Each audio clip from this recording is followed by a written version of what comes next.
ॐ आप्यायन्तु ममाङ्गानि वाक्प्राणश्चक्षुः श्रोत्रम् अतो बलमिन्द्रियाणि च सर्वाणि सर्वं ब्रह्मोपनिषदं माहं ब्रह्म निराकुर्यां मा ब्रह्म निराकरोत् अनिराकरणमस्तु अनिराकरणं मे अस्तु तदात्मनि निरतेय उपनिषत्सु धर्माः ते मयि सन्तु ॐ शान्ति शान्ति शान्तिः अनन्तगुणपूर्णत्वादगम्याय सुरैरपि सर्वेश्च दात्रे देवानां नमो नारायणाय ते. So good morning, good evening, and good afternoon for the 18th session of Talavakara Upanishad or Keno Upanishad. So we have been doing Keno Upanishad Chintana for about 7 months now. So we are coming to the conclusion part of the Talavakara Upanishad today. So thank you so much for joining. So we have done three khandas, and we are doing the fourth khanda. So I just put some key verses here. So in the very first khanda, if you may remember, there are these two verses, third verse, the third verse and the fifth verse. Natatra chakshur gacchati, navag gacchati, no manaha, na vidmaha, na vijanimo, yadi etat anushishyat. यद्वाचा अनभ्युदितं येन वाग् अभ्युद्यते तदेव ब्रह्म त्वं विद्धि न idam yedidam upasate. So if you can recall that verse, it becomes very relevant with regards to what we have been doing. So in the third kanda, we saw a practical situation around these Abhimani Devatas, Agni, who is ranked 15 in the Vedic pantheon, Pravahavayu ranked 11 in the Vedic pantheon, and Indra ranked 8.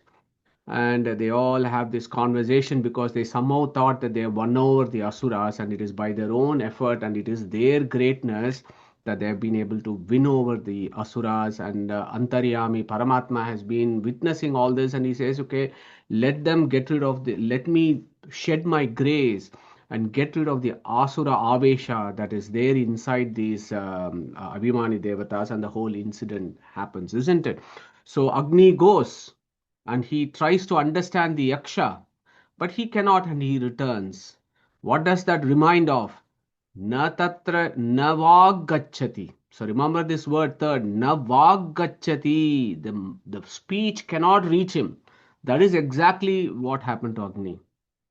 When it came to Pravahavayu, and again it's very important, we cannot know him by mere meditation. We can't just sit around in a corner and say, okay, today I'm going to meditate and I'm going to know this Antaryam in Paramatma. It doesn't happen like that. We cannot meditate without a symbol. A bare dhyana will just not take us anywhere. We may just land up daydreaming. Effort without a guide or a guru will be fruitless. Something we need to be very, very mindful of if we are thinking about dhyana yoga. Okay? And that is where the guru, the guide and the guru came into being of Niyata Guru. So when Indra approached Yaksha, Yaksha disappears and Parvati appears. Sa tasminneva akashe striyam ajagama. बहुशोभमानाम् उमां हैमवतीं तां होवाच किम etad So when Parvati appeared there, how is Parvati being celebrated, and how did we worship Parvati in the last satsanga? Bahushobhamanam umam haimavatim. Okay. So the Talavakara Upanishad celebrates Parvati in amazing words. Bahushobhamanam, Umam, and in Umam we understood Akara, Ukara, and Makara, and you just take the Akara and put it next to him, it becomes Uma. So Uma is Abhimani of Veda. And of course, the higher Abhimanis of Vedas include Saraswati, Bharati, and Shri Tattva herself. So at that point, what happened? Tamho Vacha. So this Indra asked his Niyata Guru, Kim Yetad Yakshamiti? Who was this Yaksha who just disappeared? My Guru, my mother, who is this Yaksha? Is what Indra asked. So at that point, we discussed about the concept of Niyata Guru and how it becomes very important Vedantic system. We may be running around endlessly in endless births searching for the truth, and we may be going through various gurus who may be giving us directions, and we may eventually find a particular path. But eventually, the Veda says a niyata guru will come and find you. In previously, you have been searching for gurus, but here what will happen is a niyata guru will come and search for you and then show you the path that takes you to aparoksha jnana. And that is exactly what happened here, that Parvati, who is a niyata guru of Indra, comes and explains Brahmeti hovacha, that Yaksha is none other than Brahman. Brahma iti ha uvacha. Brahmano va etad vijaye mahiyadvam iti. It is Brahman who was inside you as your Antaryamin, who ensured that you guys won over the Asuras. He is the inner controller. He is the inner independent controller who ensured that you guys actually won over the Asuras. But what happened to you guys? Mahiyadvamiti. You guys became arrogant and egoistic, and you forgot that it was Brahman who won the war for you. Tatohi eva vidanchakara Brahma iti. So Indra learned from Parvati. Tato ha eva vidanchakara. Vidanchakara means he learned. He learned about this Brahma Tattva. Brahma iti. He learned that this Yaksha was Brahman himself. He knew that, he understood that from his Niyata Guru, Parvati Devi, Uma Haimavati. Okay, so again it becomes very important there. Went when Indra approached Yaksha, Yaksha disappeared. So there are some inner philosophical understandings of it. One is the mind needs to be blanked. It was blank there in the Akasha. Okay? There is nobody there. And then Parvati came. Mind needs to be blank if we really need to open our third eye and look at our Antaryamin. And then there is a requirement of a Niyata Guru at that stage who will actually show you or lead you to the path of knowing your Antaryamin or lead you to Aparoksha Jnana. So that is the philosophy of that particular beautiful incident that we saw. Okay, so now we have the rest of the verses. Okay, so there are 9 verses in the fourth kanda, and I think we can make a very, very smooth transition of it. I don't think there'll be a big problem with regards to navigating these verses. So, Brahmeti hovacha brahmanova etad vijaye mahiyadvam iti tato heiva vidanchakara brahmeti. So, Indra learnt about this Brahman from Parvati. तस्माद्वा एते देवा अतितरामिव अन्यान् देवान् यदग्निर्वायुरिन्द्रस्ते हि एनद् नेदिष्टं पस्प्रशुः ते हि एनद् prathamo vidanchakara brahmeti. Okay, so these are all very interesting, sounds like complicated words, but these are all the profound philosophies of the Veda, of the Sama Veda, which tells you about the hierarchies of devatas. Okay, so there are folks who actually think that there is no concept called devata taratamyas or devas in Vedic philosophy, and they just need to approach and humbly approach Talavakara Upanishad and look at the verses very, very clearly. So the Talavakara Upanishad is very categorical in talking about the concept of devata taratamya or the Vedic pantheon, which is based on the knowledge of Brahman. Okay, so far we have understood, right? So there is the Paramatma or the Vishnu, who is an entirely different category. Then we have learnt about this Parashukla Trayas, which is Shri Tattva, Chaturmukha Vayu and the Rujugana Devatas and their consorts like Saraswati, Bharati and so on. Okay, these are all the Parashukla Trayas. We never have Asura Avesha. Then in this particular incident, of course, our Indra, Pravaha Vayu and Agni have the Asura Avesha, so they become egoistic. But the Vedas also tell us that Parvati, Garuda, Sesha, Rudra and so on, they are not immune from Kali Pravesha. But there are only Parashukla Trayas who are not, including Shri Tattva. So this is a concept that has been a recurrent theme in our satsang over the last 5 to 6 years. But in the subsequent verses of Talavakara Upanishad, what Chaturmukha Brahma is now. Now the incident between Indra and Parvati is over. Now our Chaturmukha Brahma of this Brahma Kalpa is now talking to the Rudra of this Brahma Kalpa. And he's saying, Tasmadva yete devaha atitaramiva anyan devan yad agnir vayur indraha tehi enad nedishtam pasprashuhu tehi enat pratamo vidanchakara brahmeti. He says, Rudra, this is how the Vedic pantheon operates. How does the Vedic pantheon operates? Based on the knowledge of Brahman. So what happened in this incident in the previous Brahma Kalpa? Indra, although Agni looked at Yaksha first, he did not get the knowledge of Brahman. Then Pravahavayu went, and again he did not get the knowledge of Brahman. But it's Indra who goes and he gets the knowledge about Brahman from Parvati. So in that situation, in that Manvantara, Indra is the first person who gets the knowledge of Brahman. Okay. Tasmad va ete deva atitaramiva anyan devan yad agnir vayur indrastehi yenad nedishtam. So those words look a bit complicated. Let's dissect that out. Tasmadva, by this only, yete devaha atitaram, anyan devan. Anyan devan means devas below Agni. Okay. This yete devaha atitaram hiva. So these guys excelled from other devas. Who are these guys? Agni, Pravaha Vayu and Indra. They excelled compared to the other devatas. Why? He enat nedishtam prasprashuhu tehi enat pratamo vidanchakara brahmeti. So talks very clearly about the hierarchy of devatas. So tehi enad nedishtam pasprashuhu. So te means they. Enad, etad, this yaksha. Nedishtam, they went very close to this yaksha. Agni went close. Of course, he didn't learn at that point. Pravahavayu went close. He didn't learn anything initially. But Indra goes close to Yaksha. Yaksha disappears. But then Parvati comes and teaches him about Indra, about Yaksha. Teaches Indra about Yaksha. Then what happens? Indra goes back and teaches Pravahavayu as to who this Yaksha was.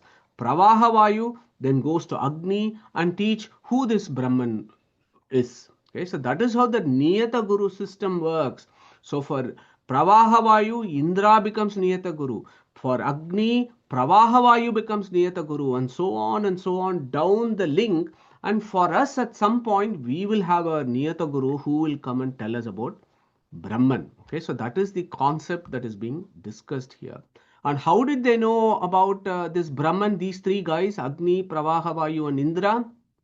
Nedishtam. Nedishtam means very close. Prashuhu. Sparsha. Sparsha means touch, right? Sparshuhu. Sparshu means touch. Touch means to grasp, to know, to recognize. So they went close to Yaksha and then they were able to grasp who this Yaksha was through this system. Tehi enat pratamo vidanchakara brahmeti. This Yaksha, Pratamo, as first ones, Vidanchakara understood that this Yaksha was Brahman. Okay? So that is the hierarchy of devatas that is discussed in the Vedas. Okay, it is a very rational approach as to whoever understands Brahman first are seniors, and the others who come later are juniors. Those who understand Brahman more are seniors, and others are juniors. So that is how the Tara and Taratamya actually operates in the Vedic pantheon, which we also know is also in the other civilizations. Yeah, Roman civilization, you know about the pantheon, the Roman god pantheon, and so on, all influenced by the Vedic systems. Unfortunately, the Roman civilization is dead. We don't know why, but the Vedic civilization is flourishing and strong because our fundamentals are very strong. Yeah. So Tehi enat nedishtam pasprashuhu. Tehi enat pratamo vidanchakara brahmeti. So these guys knew Brahman first compared to all other devatas. There are like 33 crore devatas, isn't it, in the Vedic system. So that is how our Chaturmukha is explaining. And then he goes on and says, Tasmadva Indro Atitaramiva Anyan Devan Sahi Enad Nedishtam Pasprashuhu Sahi Enad Pratamo Vidanchakara Brahmeti. So that is why our Chaturmukha says Indra is the highest in the Manvantara. In this Manvantara, Indra, the current Indra who is called Purandara, is the very first who knew about Brahman from Parvati. So in the Manvantara, he is the highest. Yeah. For that very reason, Indra excelled or surpassed from other devas. Tasmad, Tasmadva Indro Atitaram Iva Anyan Devan. Why that Indra he enad nedishtam pasprashuhu. Sir, he enad pratamo vidanchakara. He went very close to Yaksha and then learnt about that Yaksha is Brahman from his Niyata Guru. And he was the first in the Manvantara to actually know. Okay. So in the previous Brahmakalpa and similarly in this Brahmakalpa where this Indra is called Purandara, the same thing happens to him. Okay. So again, this is so the idea of Taratamya that comes in Tattvavada philosophy is not sentimental gibberish. Yeah, it is directly from the Vedas. It is directly, say for example, here in the Sama Veda, when Srimad Acharya talks about the Devata Taratamya, it comes from Kena Upanishad. Okay, and it's very clear here as to why these three guys are celebrated first, Indra, Pravaha, Vayu, and Agni. That we understood about the importance of Vak, Prana, and Manas in sadhana. Then we understand why there is this Vedic pantheon because Indra knew first, then Indra goes back and teaches Pravaha, Vayu to Agni, Agni to others below him, and so on and so forth. And hopefully one day we will receive some true knowledge from our Niyata Guru who will come and find us, is what the Vedas say. So until the Niyata Guru comes and find us, doesn't mean we need to sit in a corner and keep watching football matches. No, we need to make our effort. Okay, as we make our effort, the Lord will grace us in such a way that we find our Niyata Guru. So that is the bottom line of these two verses that talk about the Devata Taratamya, which is purely based on the knowledge of Brahman. The higher the one has the knowledge of Brahman, the higher he is. Chaturmukha Brahma, Vayu, Rujus are Jivottamas because they have the highest knowledge of Brahman. Yes, that is why they are ranked number 3. Shri Tattva, who is even higher than Chaturmukha, she knows more about Brahman than anyone. But still she is learning more about Brahman.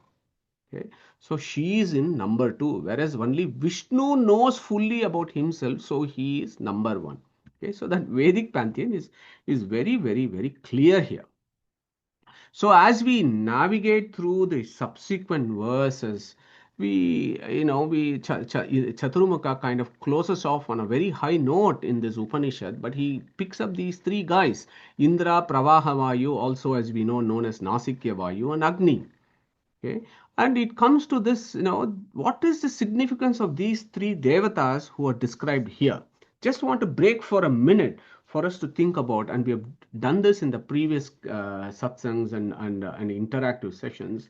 So why should Indra, Pravaha, Vayu and Agni show up here? We could have had somebody else, right? We could have had Ganesha, we could have had Aham Prana, and we could have had somebody else, Varuna. Maybe Varuna could have also come in this equation. But why these three guys? Who wants to pick on that? Why do we think that these three guys were picked up for this Upanishad and Chintana? No problem. So this is the reason. Okay, this becomes very, very, very important. Yeah, whenever we talk about Brahmanda, we talk about Pindanda, right? So in Brahmanda, what do we have? We have 3 stations, Bhur, Bhuvas, Suvaha. And we say this all the time in our Gayatri. Bhur, Bhuvas, Suvaha. Bhu, earth, Bhuvaha, the sky, the Antariksha, and Swaha, the heavens. Okay? Those exactly are these guys, Indra, Pravahavayu, and Agni. So on earth, the highest symbol in which Brahman is worshipped is fire. And in the atmosphere, and in the antariksha atmosphere, it is the Vayu. And in the heavens, in one perspective, it is the sun, where the Antaryamin inside the sun is worshipped in the Swaha, in the heavens. But the head of the heaven is Indra. Okay, he is the king of all the Swargalokas. Adipati is Indra. Not only that, he is also Adipati of the Antariksha and Agni. So Indra, Pravahavayu, and Agni actually signify fire, atmosphere, and Swaha, the heavens. So if you look at our own body, right, this is a beauty of Vedic philosophy. And when you do, Sandhya Vandana and all that, you will be doing all this, touching all these eyes, nose, and everything else. Okay. Why do we do that? Because in Pindanda, you link it up directly. Eyes, Swaha. Very interesting. Who is the Abhimani of the eye? Who wants to very quickly answer that question? Who is the Abhimani Devata of eye? Surya. Thank you very much, Sushilji. So Surya, he is Swaha. Nose, Vayu, Antariksha. And speech, Agni, fire. So when I touch my mouth, my nose, and my eyes, I'm actually contemplating on Bhurbhuva Swaha of Brahmanda. I'm contemplating that on my face. And that exactly is how this particular Upanishad is linked up with Gayatri, which comes in the third mandala of Rig Veda. So, who wants to recite Gayatri for us, please? Could I request one of us to pick up Gayatri mantra and recite today, please? Shushu, do you want to do this? Thanks.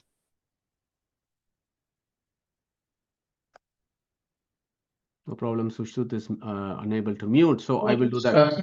Yeah, go for it, Sushruth. ॐ भूर्भुवस्वः तत्सवितुर्वरेण्यं भर्गो देवस्य धीमहि धियो यो नः प्रचोदयात्. Thank you very much, Sushruth. Raj Kulkarniji, I think you had also unmuted, and do you want to recite that as well?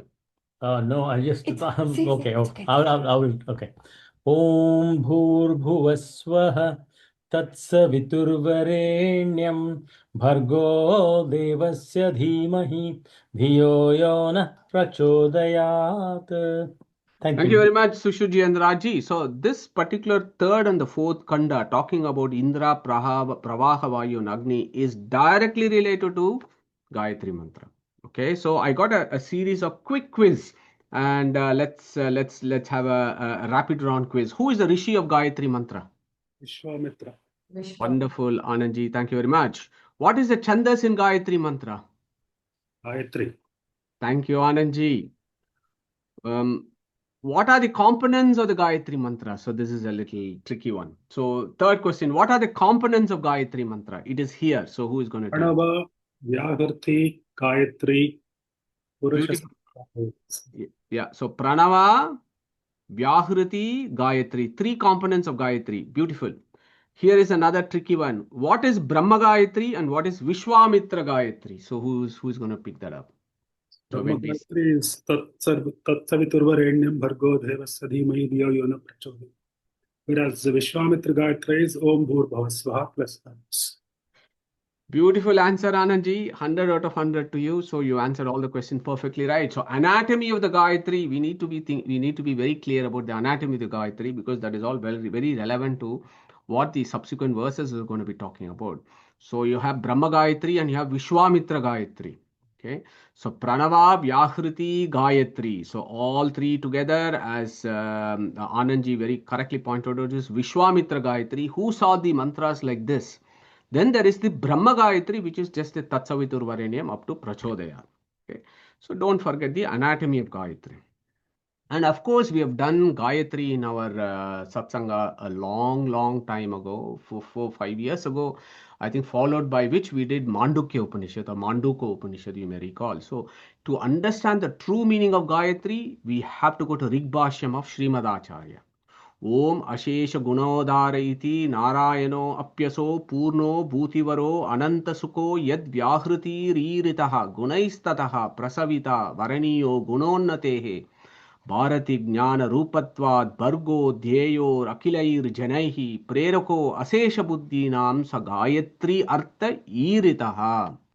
Okay, so without reading the Rigbashyam of what the Gayatri is, there is a very good likelihood that we might be getting not full knowledge about what Gayatri Mantra actually is.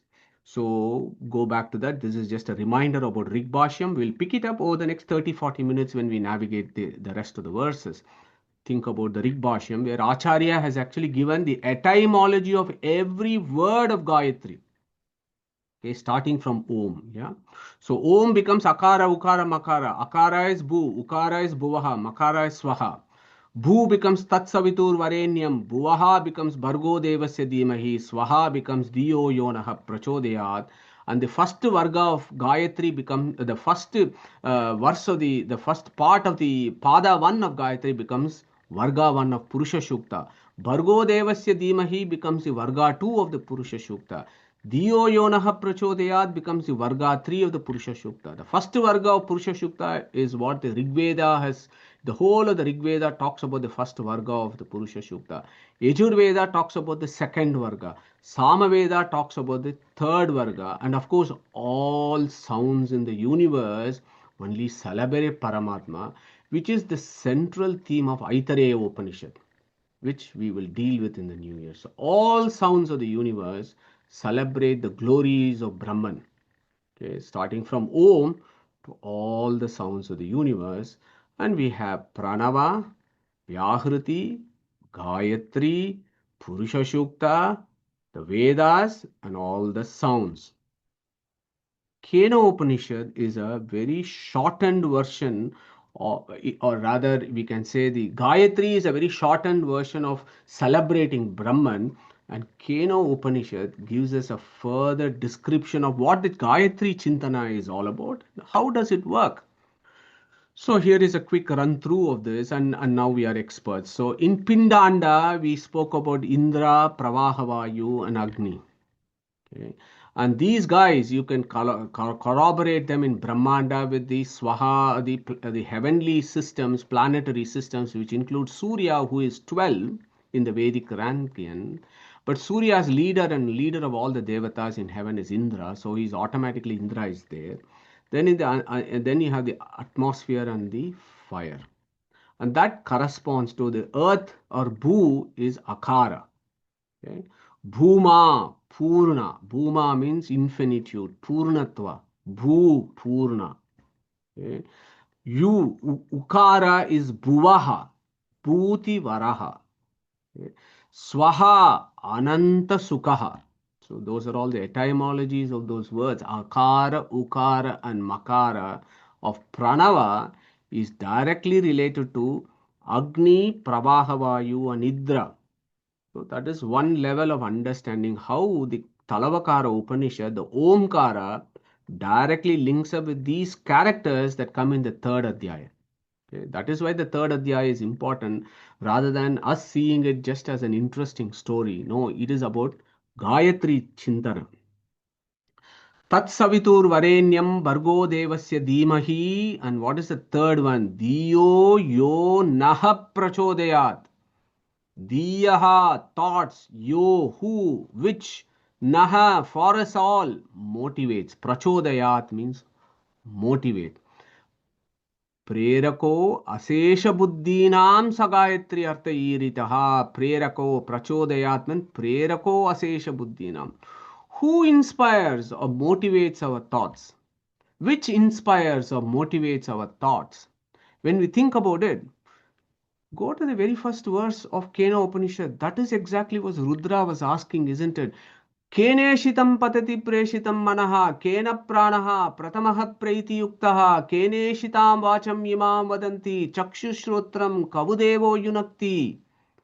Shrotrasya shrotram manasa mano yadvachaha vacham savupranasya pranaha chakshushash chakshuhu Atimuchya dhiraha pretya asmat lokad amruta bhavanti.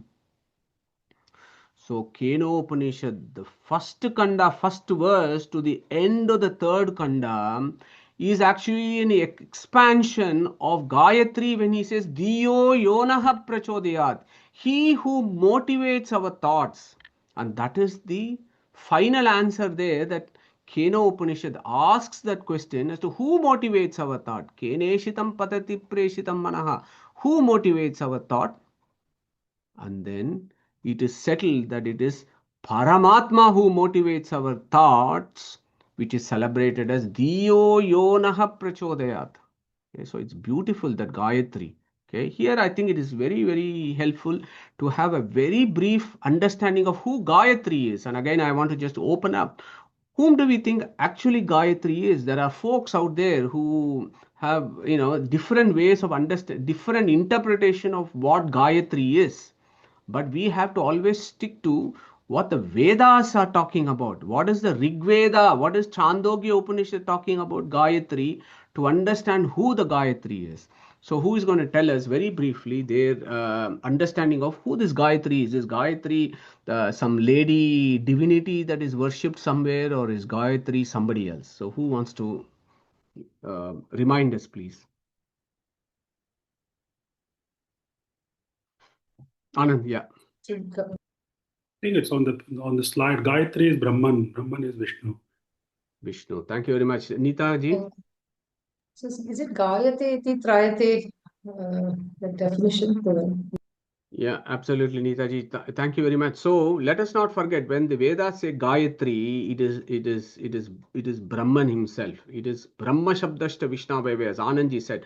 It is Vishnu who is Gayatri, not some other feminine divinity that some of us can sometimes come across. That is not the pure rendering of the Vedas. Okay. Gayatri va idam sarvam bhutam yadidam kincha vagvai Gayatri vagva idam sarvam bhutam gayati cha trayate cha. If you sing its praise, it will protect you. That is why it is called Gayatri. Gayati cha trayate cha Gayatri. Okay. It is not some female name, some kind of a feminine name. No, the etymology of Gayatri is Gayati cha trayate cha. If you sing his glory, he will protect you. Seisha chatushpada vangvida Gayatri tad etad rucha ab anyuktam. Tad etad rucha abhi anuktam. तावानस्य महिमा ततो जायांश्च पुरुषः पादो अस्य सर्वभूतानि त्रिपादस्य अमृतं दिवि. Exactly the same of Purusha Shukta. So Chandogya Upanishad, the third adhyaya, actually tells us and reminds us who this Gayatri is. That tad etad rucha abhi anuktam. It says, look, there is a rik that actually celebrates who this Gayatri is, and it says tavanasya mahima tato jayamshta purushaha pado asya sarvabhutani tripadasya amrutan divi. Yetavanasya mahima ato jayamshta purushaha pado asya vishwabhutani tripadasya amrutan divi is Purusha Shukta. It is the same. Yeah. So Chandogya Upanishad then finishes off saying Yadvai tad Brahma iti idam. Yeah. Settled. Yadvai tad Brahma. Gayatri is Brahman. Brahma Shabdashta Vishnaveva. Gayatri equals Vishnu. Okay. No confusion there if we are purist and we actually follow the Vedas. Okay. There may be other divinities who may have similar names of Gayatri, that is fine, but primarily Gayatri means Vishnu or Brahman. Okay, so we should never forget this. And that is what this Talavakara Upanishad has gone out to celebrate, is to actually give us a full description of what is the meaning of Gayatri. Diyo yonaha prachodaya, the motivator is Gayatri. That Gayatri is what is being described in Kena Upanishad. So now we move to the next verse. Tasya esha adeshaha yadetad vidyuto vyadyutada iti nyamimishada iti adhidevatam. Okay, the fourth verse. And it is useful. The whole reason why we did the Gayatri is to understand the next verse. We need to have that contemplation of the Gayatri and then approach this verse. Very, very, very beautiful.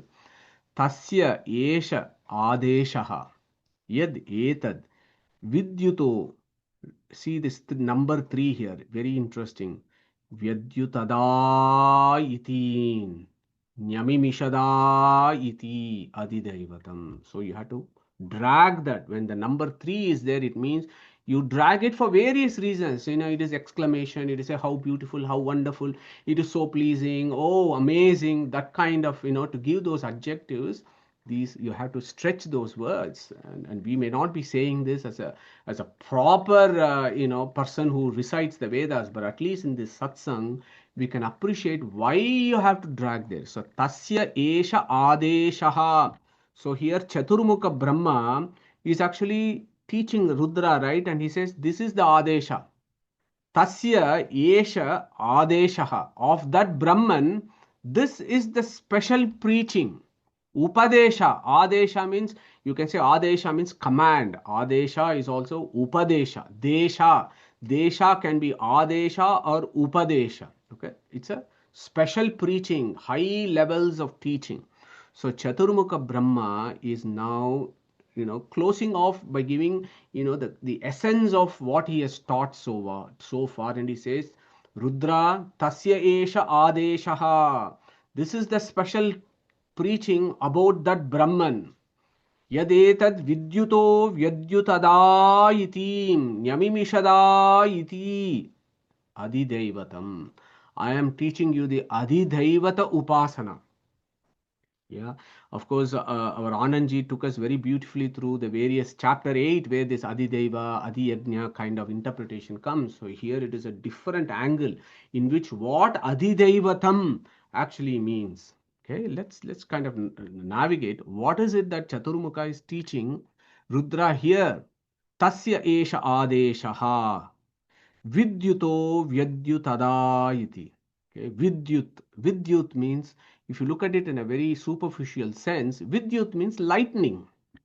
Okay, Vidyut means lightning. So remember Katha Upanishad, we have done this. Natatra suryo bhati, na chandra tarakam, namo vidyuto bhanti, kuto ayam agnihi, tameva bhantam anubhati sarvam, tasya basa sarvamidam vibhati. Okay, let's do Gita 15, 6 and 12. So who wants to recite both 6 and 12, please? That is also very related to this. Yeah, go for it, Neetaji.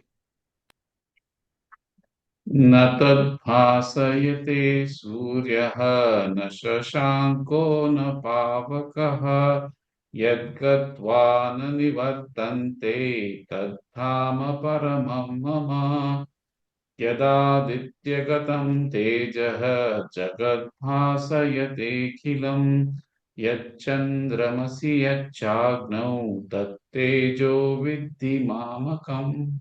Thank you, Sushuji. Beautifully recited. So, those verses of Katha Upanishad and Gita is directly related to what Chaturmukha is teaching Rudra here.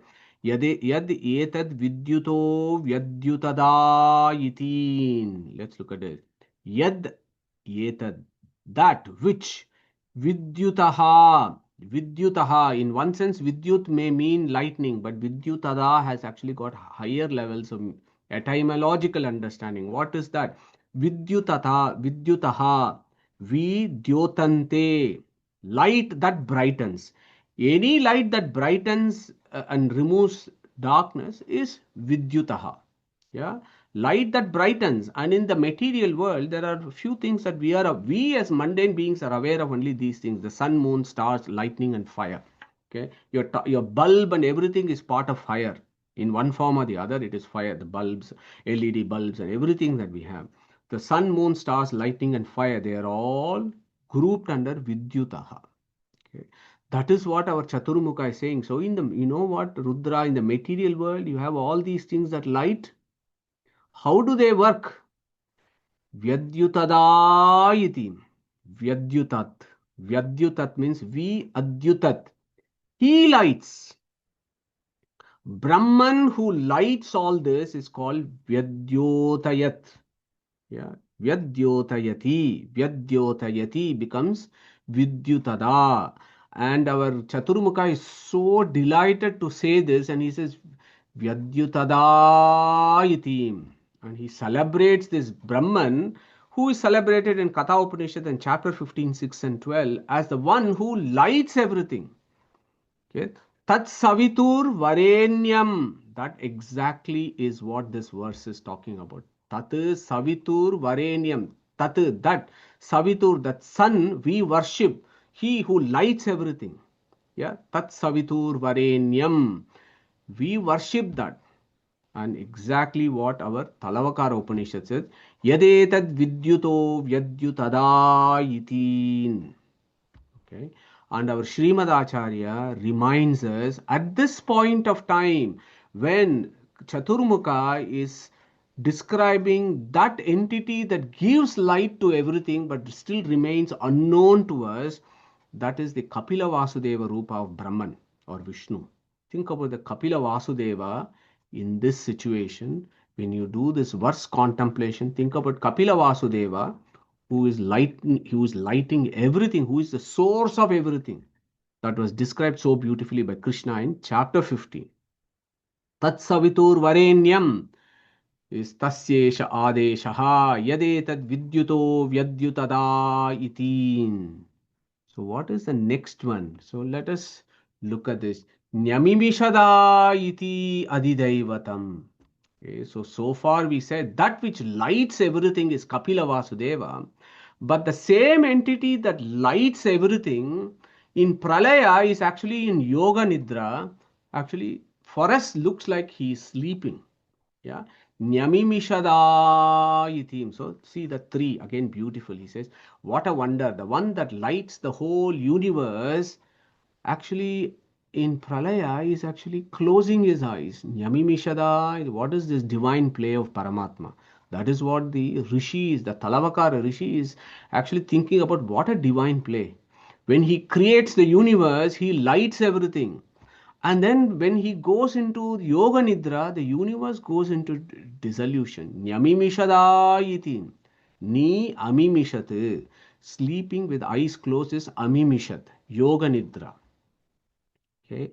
So here our Srimad Acharya reminds us in this, think about Narayana or Padmanabha Swarupa of Vishnu. Padmanabha, who is sleeping in that Yoga Nidra pose that we are very familiar with, is what is celebrated as Nyamimishada itin. Okay, so this becomes interesting. This Yad etad Vidyutado Vyadyutada and Nyamimishada. Okay. Vyadyutada means creation. Nyamimishada means dissolution. This creation and dissolution is what our Vishnu is doing, and of course lots of other things in between, totaling 8. So it gives you these ideas of creation and dissolution. That's why our Veda Vyasa said Janmadhyasya yataha. Now the other contemplation for Brahmanda in Pindanda for us is sleeping with eyes closed immediately should remind us of our Sushupti state. Then we have the dream state.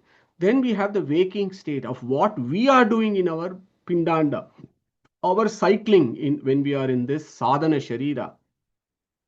Vaishwa, Tejasa, and Prajna forms of Paramatma needs to come to our contemplation when we think about this Nyamimishada iti. Okay. So the other beautiful thing is think about the Katha Upanishad. Anoraniyan Mahato Mahiyan. Na atma asya janto nihito guhayam. So here Anoraniyan and Mahato Mahiyan. Mahato Mahiyan talks about the Adidhaivata part. Okay, so when our Talavakara Upanishad, the Rishi says, this is Adidhaivatam. Okay. Tasya esha adeshaha yat etat vidyuto vyadyutada iti nyamimishada iti adidaivatam. Do this contemplation, Rudra, about this Brahman in Brahmanda.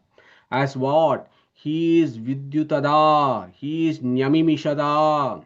That is the Adhidaivata contemplation of Brahman as reminded to us in Katha Upanishad. What did the Katha Upanishad said? That this guy is Anoranyan, he is Mahato Mahiyan. So in Brahmanda, which is big, he is bigger than the biggest. Yeah. This is the Adhidaivata contemplation of Brahman, contemplation of divine forms of Vishnu. That is the worship of greatness of Brahman pervading in the presiding deities of the universe. That is the Adhidaivata. That is the Adhidaivata contemplation. Okay? Which links here, the Nyamimishada links with Bhargo Devasya Dhimahi. Tat Savitur Varenyam is Vyadyutada. Nyamimishada is Bhargo Devasya Dhimahi. Yeah. Bhargaha Ba Rati Jnana Rupatvad Bha Rati Gha. Lustrous, effulgent, Rati, Ananda, Gham, to go, full of knowledge. Brahman's thing is full of knowledge and jnana, which is what we actually are in that prajna state, but we are not realizing it now. But in moksha, we will realize it. Okay? So think about those ideas there. Mahato Mahihan Adidaivatam. So Anoraniyan Mahato Mahiyan is an important verse. It also comes in Mahanarayana Upanishad, which is the subsequent chapters of Taittiriya Upanishad, and also in Katha Upanishad. Anoraniyan Mahato Mahiyan. The Mahato Mahiyan words, how do you put that into contemplation? Adidaivatam. Okay, of course, Anandji went through the 8th chapter, 4th verse. Adibhutam ksharo bhavaha purushascha adidaivatam adiyagno ahameva atra dehe dehe brutam vara. So that is another way of approaching this, but here it is in that purushascha adidaivatam. Remember this. This is very interesting. Purushascha adidaivatam. Purushas, there is what Samvatsara Purusha and all the Abhimani devatas, right? They are called as Adidevas, that we need to be aware of it. But inside them is this Antaryamin, who is the real Adideva, who is described in the Kena Upanishad. Okay? Who is celebrated in Katha Upanishad as Mahato Mahiya. So the Gita chapter 8, 4th verse has to go to the next level as described in Kena Upanishad when it says, this is Adidevatam, this Brahman is the Adideva. Adideva he is because he is pervading the whole of Brahmanda, and also in your Pindanda, in his Prajna, Tejasa and Vaishwa forms, he is controlling your 3 states of consciousness in samsara. And then of course there is the Turiya state, which is full of Jnana and Ananda as per our capacity. Okay. Atha Adhyatmam. Then Chaturmukha says, what? Mate, I've told you about Adidevam. Adidaivatam, this Brahman as the pervader in the universe. Now let me explain to you about Adhyatmam. This is very beautiful. Adhyatmam yadetad gacchati ivacha mano anena cha etad upasmarati abhikshnam sankalpaha. Okay, 5th verse. And it talks about, again, goes back to the very first verse. Kene shitam patati preshitam manaha, the first verse. Now in the last kanda, Chaturmukha is giving the answer. Who is that person? That is the Adhyatma Chintana. Yad etad gacchati ivacha mano anena cha etad upasmarati abhikshnam sankalpaha. Very beautiful verse. So Adhyatmam. Think about Adhyatma. What is the Upanishad version of what Adhyatmam is? Of course, in chapter 8.4, Adhyatmam Swabhavo Adhyatmam Uchyate. Sri Bhagavanu Vacha Aksharam Brahma Paramam Swabhavo Adhyatmam Uchyate Bhuta Bhava Utbhava Karo Visargaha Karma Sangitaha. So we did those beautiful sessions led by Anandji. Put that one here. Swabhavo Adhyatma Muchyate. Link up with, go deeper inside. Ata Adhyatmam Yadetad Gacchati Ivacha Mano Anena Cha Etad Upasmarati Abhikshnam Sankalpaha. Very important. Here, our Chaturmukha said, Atmam Adhyatmam. Atma means what? It means so many things, right? It could mean body, it could mean mind, it could mean Jiva, it could be Brahman. Here it means mind. So our Chaturmukha is saying, you asked me that very first question, how does this mind move and stuff? Here is the answer. That is the Adhyatma Chintana of Brahman. That is the Anoraniyan, the subtlest of the subtle, who is inside you, who is actually controlling the movement of your mind. In Katha Upanishad, we have done this, isn't it? Atmanam ratinam viddhi, shariram ratamevatu, buddhim tu saratim viddhi, manaha pragraham evacha. This pragraha, this rein of the horse is the mind. The charioteer is the intellect. The rider is the soul. We think that the soul is instructing the intellect. No, there is the antaryamin in the soul who is actually is the independent controller of what the soul is doing based on its swabhava. Okay, so that guy, that antaryamin is the adhyatma.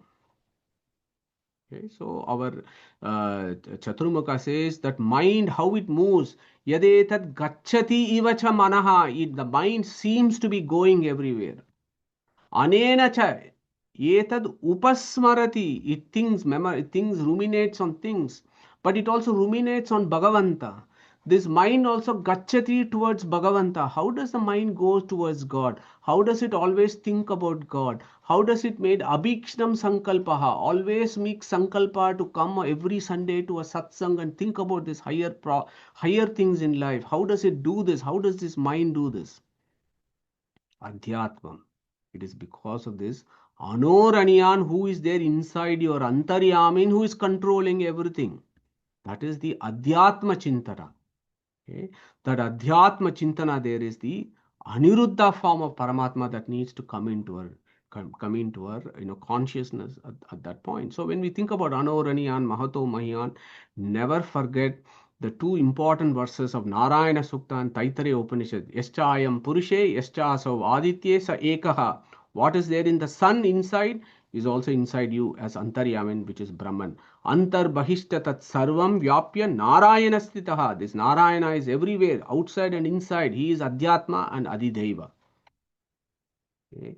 So we done this. Yat etad gacchati ivacha manaha anena cha etad upasmarati abhikshnam sankalpaha. This mind appears to go because of God. This mind thinks high and close because of God. It always says, I want Brahman, I want other things also, but I also want Hari, I also want Vishnu. Why does it do that? Because of Paramatma. So in that contemplation, we think about Aniruddha. So that is what Srimad Acharya has instructed us. When you read this particular verse, when you think about Adhyatma, think about Aniruddha, think about Kapila Vasudeva, think about Tejasa, Prajna, Turya, all those forms of Brahman should come into our knowledge. So how should this Brahman be actually being reflected upon? This is a very, very important verse of the Keno Upanishad. So Chaturmukha says, now that I've taught you about all this Adideva and Adideva, Adhyatma contemplation, about this Brahman who controls your sense organs, he controls everything in the universe. Even you thinking about him, you need his grace and etc. And Chaturmukha says, just do this contemplation. Tadvanam nama, tadvanam iti upasitavyam, saya etad evam veda. Know this Brahman, saya etad evam veda. Know him as what? Tadvanam, tadvanam. Do the contemplation of tadvanam. So if we don't have to think about any other words in this from this Upanishad, the take home for Talavakara Upanishad is do the contemplation of Brahman as Tadvanam, Tadvanam.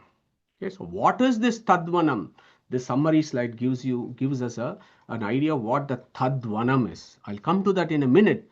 But before Tadvanam, it says Tadda, Tatha, Tat. Tat means that Brahman. Tataha. Atakasmad uchyate brahmeti bruhanto hi asmin gunaha. We do this a million times. Tat. Tat is the name of Brahman because he is all pervasive in time, space and attributes. Tatha. Stresses. Amazing. That Brahman he has a name. Nama. What is his name? Shortened version of that Brahman is called Tadvanam. Okay. Iti upasitavyam. He should be meditated upon as Tadvanam. Bhargo devasya dhimahi. Dhimahi. We meditate.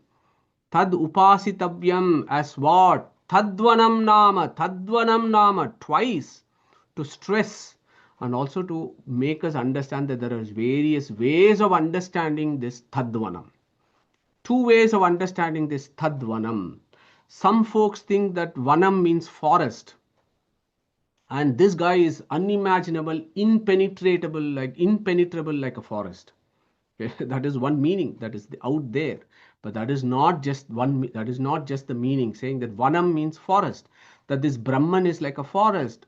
Why is he like a forest? Because he is Durgama. He is very difficult. Forest is very difficult to navigate. So if you to know Brahman is very difficult. So he is like a forest. You could somehow understand Vanam like that, but Vanam has other important etymological meanings, which is what Srimad Acharya has given to us. Okay? Tat is a secret name of God. Vanam is a secret name of God. Tvam is a secret name of God. Asi is a secret name of God. Aham is a secret name of God. Brahma is a name of God. Asmi is a name of God. It doesn't mean that I am Brahman. Yeah, for God's sake. No. These are all etymological words. These are secret names of God. What are the names of Vanam? Vanyate iti vanam. Our gurus give us a list of what are the etymologies. Vanyate iti vanam. All should consume him means all should adore him and think about him all the time. When you think, we consume him, right? Vanyate iti vanam. Vana shabde sarva shabda vacha. This Brahman is sarva shabda vacha, which is what Gayatri has gone out to remind us. Vanusmarane, it should be meditated by everyone. Manu yachane, it should be prayed by everyone. Vanaspati, remember Vanaspati. One master of all deserves to be worshipped by all. Okay, that is, these are all the names of Vanam. Tat, of course, we know Tat is, Brahman. That is unimaginable, impenetrable forest is a very superficial meaning, but we have to think about Vanam as the one that should be worshipped and adored the most. Tat Vananiyam, Vanam, Vananiyam, Varenyam, Tat Savitur Varenyam is Vananiyam is Vanam. Okay. Tat, Tataha. And we know from Rig Veda, that is Gayatri mantra, Tat Savitur Varenyam Bhargo Devasya Dhimahi Dhiyo Yo Naha Prachodayat. Ta plus Tat. It starts with Ta and it finishes with Tat. So that becomes Tat. That which is worshipped in the Gayatri mantra is Tat, because he is Tataha. He is all pervasive. So who is going to take up 1723 for our contemplation today? 1723 of Gita. So that again reminds us of Gayatri, right? Om Tat Saditi Nirdeshaha Brahmanaha Trividaha Smritaha.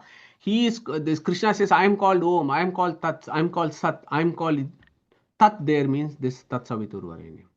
Okay. So this Vishnu is the most adored.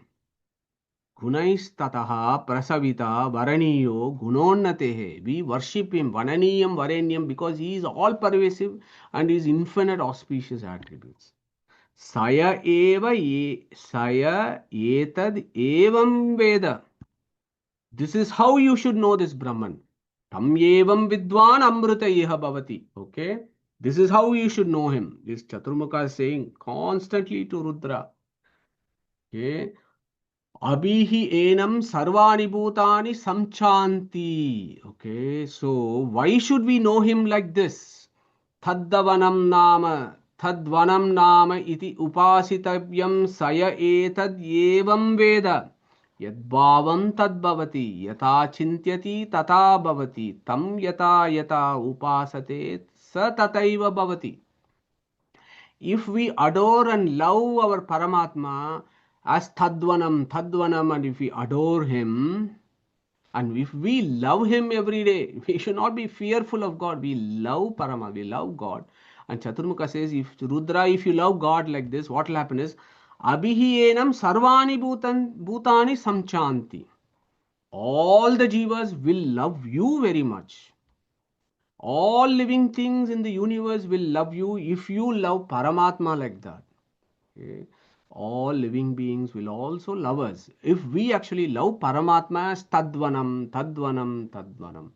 Tadvanam nama Tadvanam iti upasitavyam saya etadevam Veda abhihi enam sarvani bhutani samchanti. Okay, so we got 15-20 minutes to close the next beautiful few verses. So when Chaturmukha Brahma has given so much of instruction to Rudra, Rudra is still not satisfied. He says, Chaturmukha, Upanishadam bo bruhiti. Tell me more, tell me more. Upanishadam bo bruhi. Upanishadam bo bruhi. Upanishadam bo bruhi. Oh master, oh my guru, oh my niyata guru. Chaturmukha is Rudra's niyata guru. After all, Chaturmukha's son is Rudra. Upanishadam bo bruhi. Oh master, tell me more about the Upanishad, the secret of meditation and study. Okay, so when see the Keno Upanishad itself brings this idea of what is called the Upanishad. Okay, not necessarily all the etymologies that we do every time we do a new Upanishad, we think about what is the Upanishad actually means. So I just want to pick up a couple of points about Upanishad. Upahvara, something that is very secret. Okay. Upanishadayati, that upari, upara, that which elevates us and takes us close to God. Okay. That secret, sacred knowledge which elevates is Upanishad. Yeah? That we all agree. That secret, sacred knowledge which elevates us is Upanishad. But you and I, merely reading the Keno Upanishad, we are not going to be elevated. Okay, we need the Tattvabhimani Devatas to make us, do all this. But inside the Tattvabhimani Devatas is the Antaryamin who needs to make us do all this. Okay, so in that sense, it is the Paramatma who elevates us. So that is the key point there. It is the Paramatma who elevates us, who graces us, who allows us, gives us permission, allows our Indriyas to actually, open a book called Keno Upanishad, read it, study it, contemplate it, dhyana, etc., etc. So in the highest sense, in the Paramamukhya Vritti, it is Brahman himself who is the Upanishad. Okay, because he is the one who has to elevate us. We cannot spontaneously elevate us. Okay. So there are three phases of the Upanishad. One is the knowledge of Brahman. Then the next one is in whom or in which somebody has to be eligible, right? In some adhikarin, that knowledge of Brahman will reside or will be established. So there has to be a person who has the necessary discipline in whom this knowledge of Brahman will reside. So then there is a question is what is that discipline? And then for that person who has the discipline, he has to study some scriptures. So there are three levels of understanding this Upanishad. So what our Chaturmukha says is, mate, over the last 3.5 kanda, I have told you about, I've given you the knowledge of Brahman. Uktata Upanishadam. I've given you the knowledge. I've given you the secret knowledge of Brahman. I have told this so far, Rudra. When Rudra says Upanishadam bo bruhi iti uktata Upanishadam Brahmim vavata Upanishadam abrumeti. Okay. Brahmim, nice words. Brahmim vavata Upanishadam abremiti. I have given you about that Brahman, of Brahman.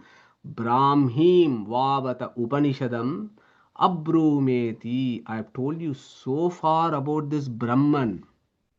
Now I'll tell you in whom it is going to stay. Okay, this is something that we need to think about very, very carefully in our lives. We cannot be hypocritical about how we do our Adhyatma Chintana. And Chaturmukha Brahma gives this very, very, very important messages to us. Meditation and practice, discipline to gain the knowledge of Brahman. In whom does it actually stay permanently? Okay. For some, it may come into the left ear and go out of the right ear, but it's only in some it stays in between. Who are those individuals? Tasyai tapodhama karmeti pratishta. Chaturmukha is very, very clear. And by instructing Rudra, he is actually instructing us very, very clearly. Tasyai tapodhama karmeti pratishta. Those fellows who practice these three, tapo, dhamma, karma, only in these fellows, this knowledge of Brahman will be established, pratishta. Okay. What is dhamma? We know dhamma very well. Control of the senses, self-control. is the primary requirement. Yeah, without self-control, that is control of the senses, we cannot do anything. And that is why this Keno Upanishad started off with the very first question: who controls all the sense organs? Who controls the sense organs? Who controls my mind and all that? That control is becomes very, very central for progression in the knowledge of Brahman. Tasyai tapo dama karmeti pratishtha. Damaha, dama is the primary requirement. If you have sense control, then other tools will work. What are the other tools? Tapo and karma. Tapo is what? There is various meanings of tapa. Go to Gita and you can do kayena, vacha, manasa. Kayena, vacha, manasa. There are various tapas. Tapa alochane, good thoughts about Brahman. Always thinking good. Okay? If we don't do that, Chaturmukha says Brahman's knowledge will never stay with you. Okay?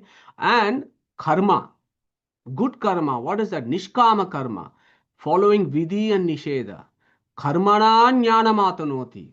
Good actions of what? Coming to satsang, going and reading every hour, every day, few minutes, picking up a book, reading something, try and practice nishkama karma. Those kind of stuff. Again, they come only with dhamma. Tapo dhamma karmeti pratishtha. So this pratishtha means what? Foundations of the secret knowledge. Knowledge of Brahman stays only in those who have this. Okay, so it is our opportunity to reflect. Each one of us have to go back and reflect and see, are we really following Dhamma? If we are not following Dhamma, then Tapa and Karma is not going to come. Of course, in Isha Upanishad, we know Kuruvanneva iha kuru karmani. Iha there means Brahman. Kuruvanne eva iha. To this Lord you do karma. Then that is karma. That is nishkama karma. Okay. And of course Gita, and this is, we've done this so many times. It is one of the most important verses of Gita, the 20-point program. If you remember, we have done this in various workshops. The 20-point program for philosophical progress that Krishna gives. Amanitvam, adambitvam, ahimsa, kshantir, arjavam, acharya upasanam, shauchyam, स्थैर्यम आत्मविनिग्रहः इंद्रिय अर्थेषु वैराग्यम अनहंकार एव च जन्म मृत्यु जरा व्याधि दुःख दोष अनुदर्शनम असक्ति अनभिष्वंगः पुत्र दार गृहादिषु नित्यं च समचित्वत्वम् अनिष्टानिष्ट उपपत्तिषु मयि च अनन्ययोगेन भक्ति अव्यभिचारिणी विविक्तदेश सेवित्वम् अरतिः जनसंसति अध्यात्म ज्ञान नित्यत्वं तत्वज्ञानार्थ दर्शनम् एतज्ज्ञानमिति प्रोक्तम् अज्ञानम् यद् अतो अन्यथा. 19 and 20 is about knowledge about Brahman. Okay, Adhyatma Jnana Nityatvam Tattva Jnanartha Darshanam, 18 and 19 and 20. But to get 19 and 20, we have to follow 1 to 18. How many of us follow even 1? I don't know. We just have to be very honest and reflect upon it. And I'll just remind all of us the very first 2. Amanitvam adambitvam. Krishna said, if you don't do even amanitvam adambitvam, you don't have any chance of anything else. Amanitvam and adambitvam. Humility, not being proud, egoistic. Humility and egoism. These two are the major enemies for Dhamma. To get Dhamma, of course, you have to do the 20-point program. But at least we can do Amanitvam Adambitvam. This is what these fellows didn't do in this Kena Upanishad 3rd Kanda. Indra, Pravaha, Vayu, Agni and many other devatas, they did not practice humility and they became egoistic. Although they did not win the war, they thought they won the war and took credit for it. Adamba. Okay.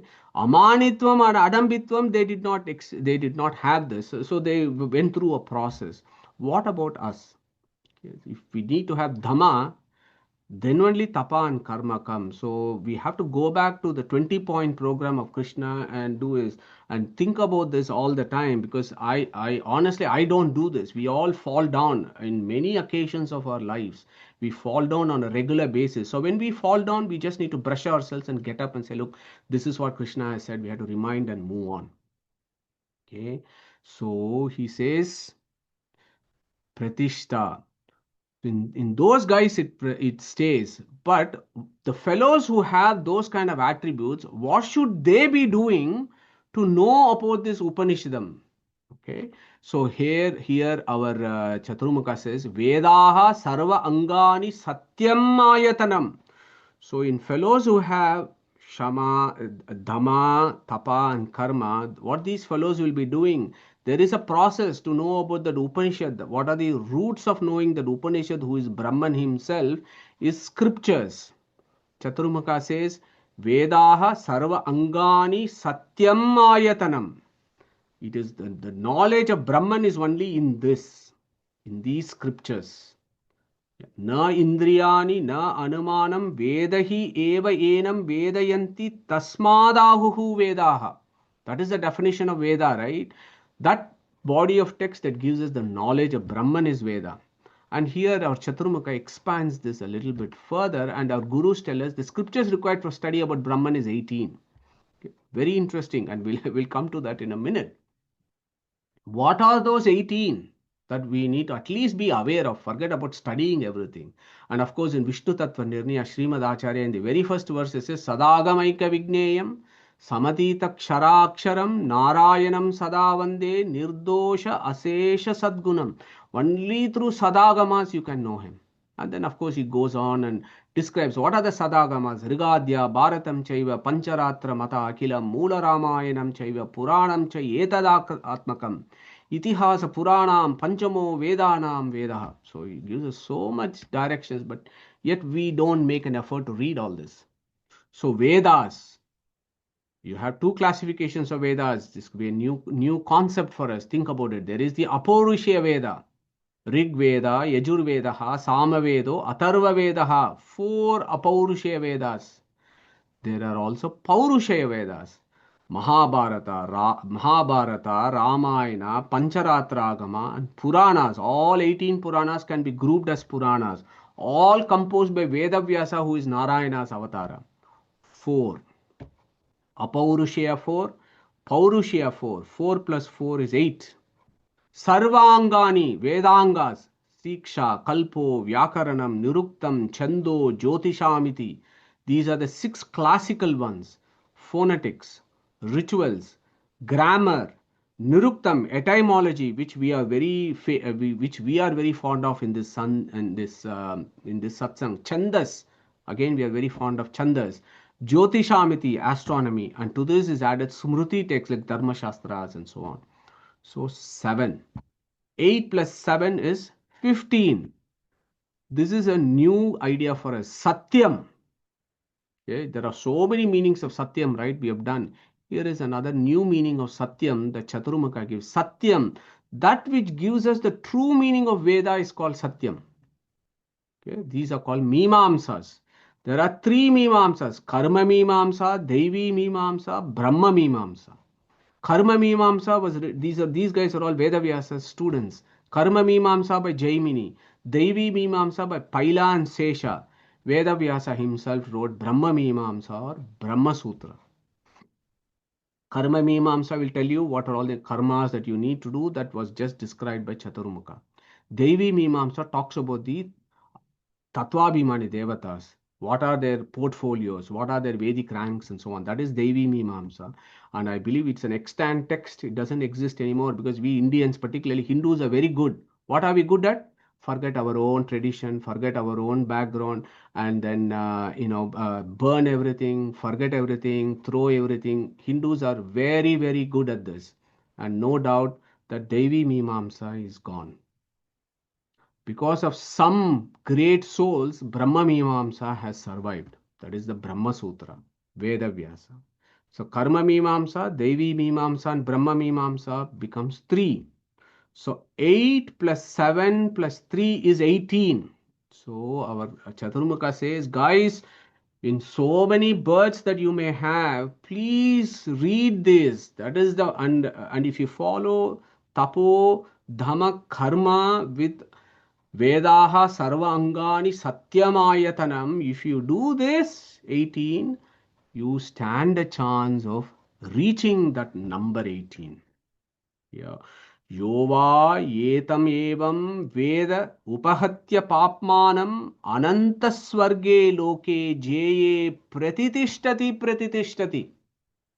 The last verse of Kena Upanishad, where Chaturmukha says, all that I've told you so far, Rudra, if you take this very seriously and if you practice in your life, and through Rudra to us, if you do this, if you know this Brahman, yo va yeta etam veda, tameva vidwan amrutaiha bhavati, na anyah pantaha ayanaya vidyate.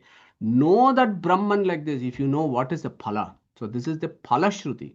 The benefits of having the knowledge and practice of Kena Upanishad and also other Upanishad. Yova yetam evam veda. That is the person like you and me doing sadhanas. What happens to them?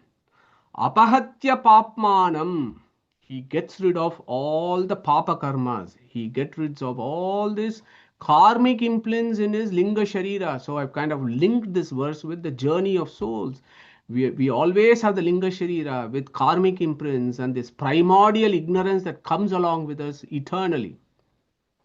And then when Paramatma brings us into creation, then we acquire Sukshma Sharira, Stula Sharira and go through, our samsara.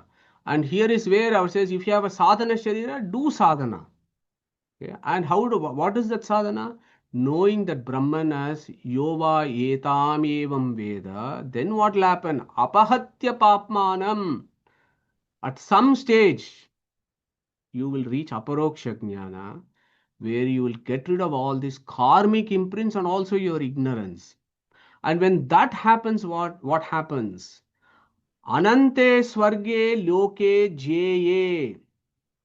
Very clear advice to us, giving us this is the phala, mate. When you do this, you will go to Anante swarge loke. Not swarga of the heavenly planetary systems of Indra or Surya, because those planetary systems, every time the universe, one mantra goes, those planetary systems will go.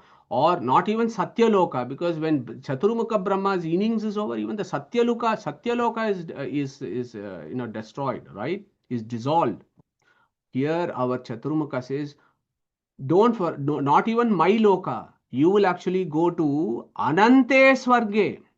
Okay, Anante Swargaloka. My abode is finite, but there is another Ananta Swarga. Ananta Swarge. You have to think about this. Ananta means infinite, endless, endless Swargaloka. What is that endless Swargaloka? So for that you have to understand what that Swarga actually means. And you will never forget the Katha Upanishad, right? The second Varga, Swarge Loke Nabayam Kinchanasti Natatratvam Na Jaraya Bibeti Ube Tirtva Ashanaya Pipase Shokati Go Modate Swargaloke. I want to go to that place. That is what our Nachiketa said. And some folks, they don't even read these lines properly. And they say the Swargaloka is Yama's Loka. No. Swargaloka, read those verses. They Nabayam Kinchanati Natatratvam. It says you don't even live in the Swargaloka. Yes, Yamaloka is also Swargaloka. He says even there your Loka is that. I'm talking about that big Swargaloka, which is what Chaturmukha Brahma is talking about as Anante Swargaloke. He gives a prefix there. It is Anante Swargaloke. Swa, Kaha, abode, Swaha. That place which is Vishnu's abode is Vaikunta. That place, Swa, Swatantra. Swa is a Paramatma's name. Swa's Loka. That is Vishnu's Loka or Vaikunta. What happens in Vaikunta? Swarabanam. That is where we Jivas experience our innate bliss. Swaramanam Gamayati. That is why it's called Swarga. A place, a state of being, wisdom itself, loka, lokra darshane, as gurus remind us. Loka means is a place, but loka also means lokra darshane, where we are our jnanananda swarupa. Okay. Jye, that which is the greatest, or ajye, as some people talk about, aha iti brahma, where you go to the abode of Vishnu. Okay.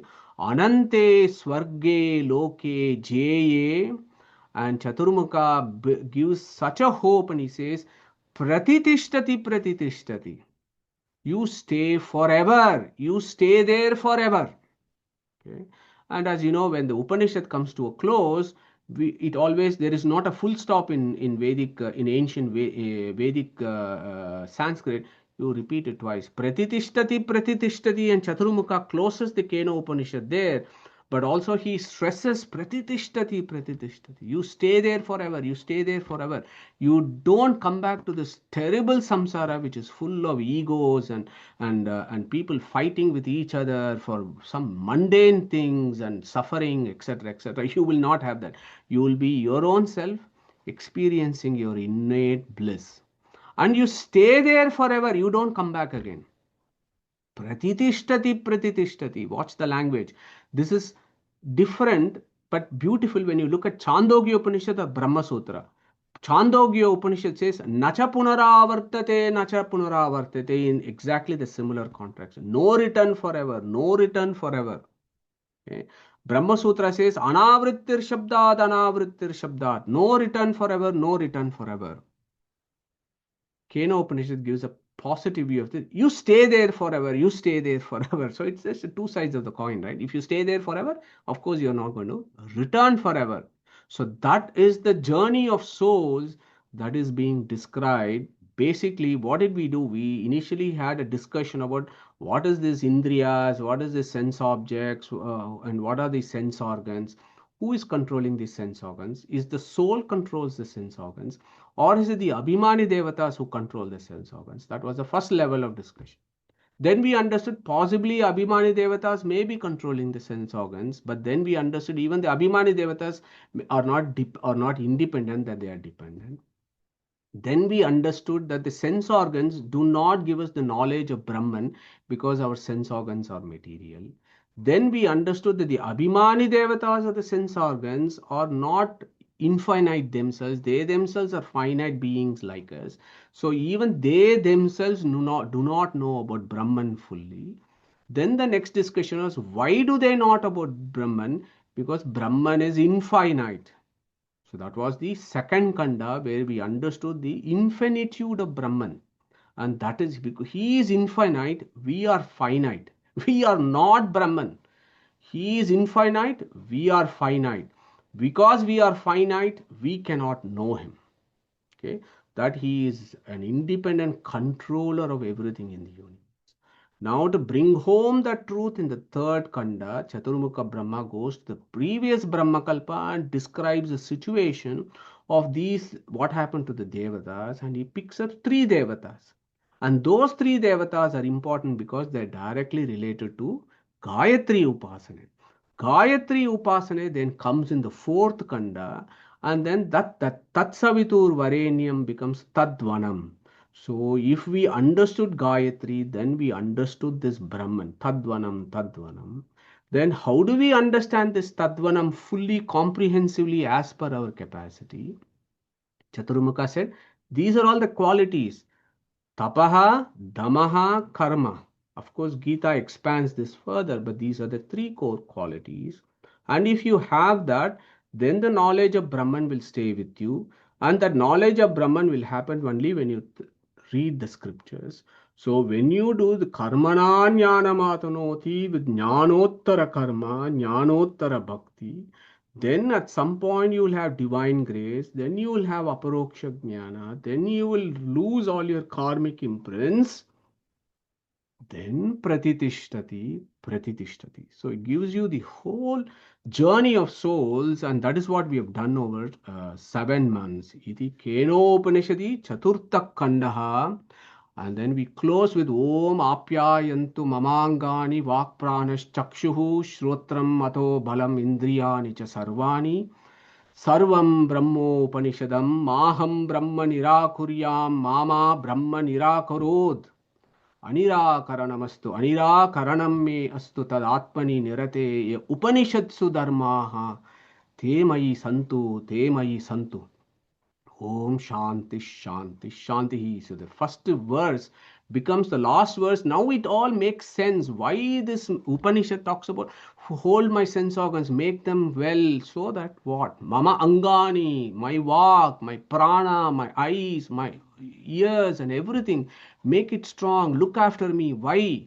Because unless you do it, there is no way in which I can progress. And that is exactly what Acharya said this, because this Brahman is what? Ananta guna purnatvad agamyaya surairapi. Agamya means even the suras cannot attain him. Why? He sarveshta datre devanam namo narayanade.